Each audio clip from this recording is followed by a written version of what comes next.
going on, Indie Squad? It's your girl Dominique, and I'm back with another video. As you can see here, I am doing another feed-in knotless braid hairstyle. So I have it pre-sectioned in the back already, so it makes it a whole lot easier for when I'm doing my braids, my box braids. So I have my jam to make sure that my parts are as slick and as nice as possible. So I go in and just straighten out those parts.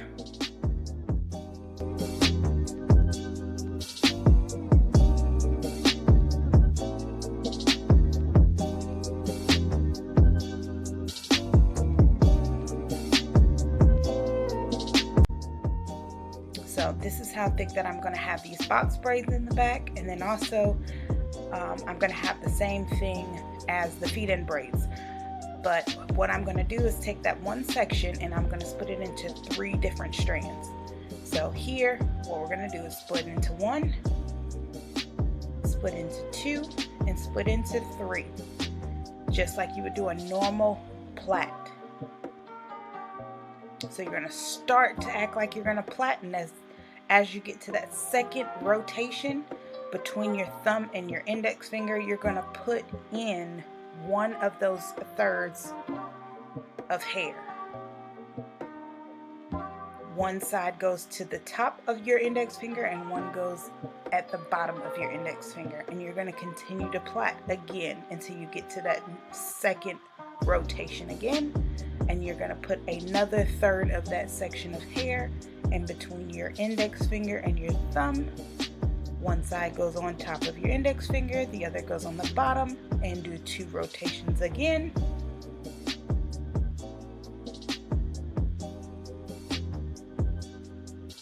And then you're going to add in that last third section and do a rotation and plait it all the way out.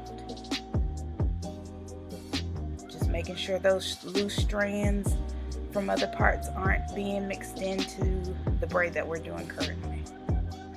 And as you can tell, my client has natural hair, so I am using jam all the way down the strand just to make sure that it blends in with the synthetic hair as best as possible.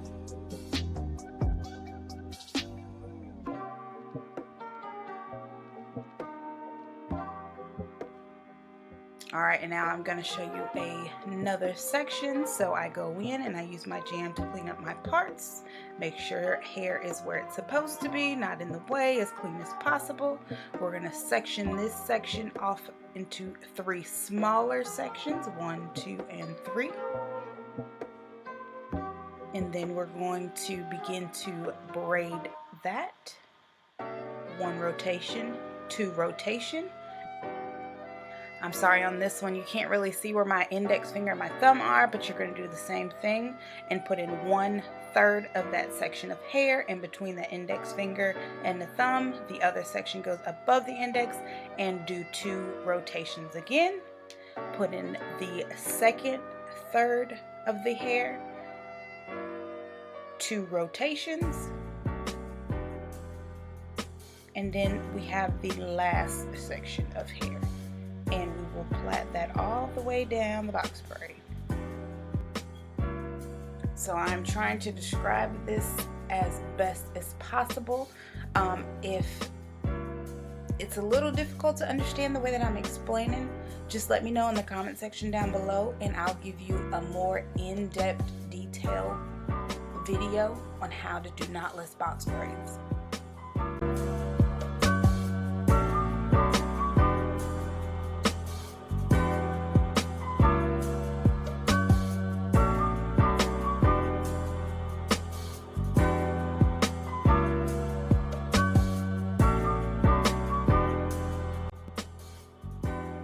And I know you hit that subscribe button because you always want to be notified when I upload a new video, right? Absolutely, I knew.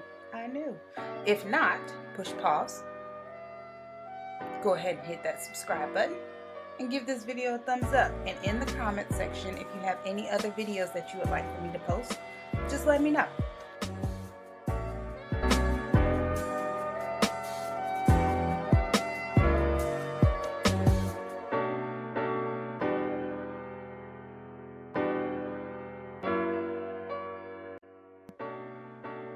So here I am just working my way up, and I am doing the same thing throughout the back of her head, making sure that I separate however thickness of a box braid I am wanting into 3 different sections, and going in 2 rotations and inserting a third of that hair and just braiding it on down. Just making sure that you smooth the hair, the natural hair out, so it blends in with the synthetic hair.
Now onto the top of her head, what I am doing is I'm giving a slight angle of braids where they all kind of connect to one angle in the top of her head. I don't know if that's explaining it correctly, but that's what I did. I'll show you shortly.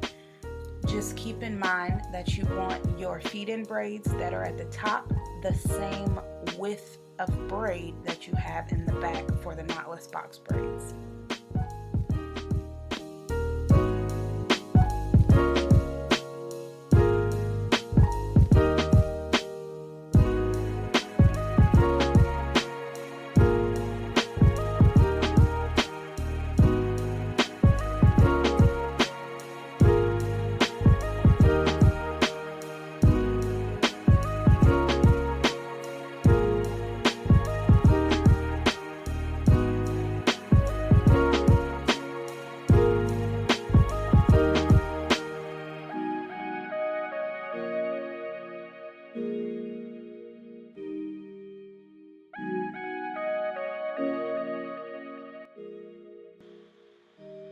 So here you can kind of tell what I meant by making her feed-in braids in the top of her head go on a slant. And I am just making sure that I do them as neat and consistent as possible to make them blend in with the rest of her hair.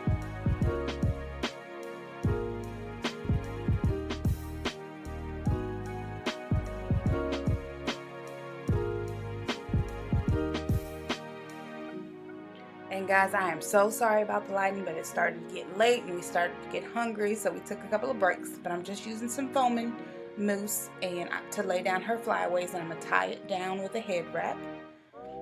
And then I'm going to make sure that I seal her ends by dipping it in hot water. Thank you guys so much for tuning in for this video, and make sure that you hit that subscribe button to be part of this indie squad, because over here indie squad we are litty lit.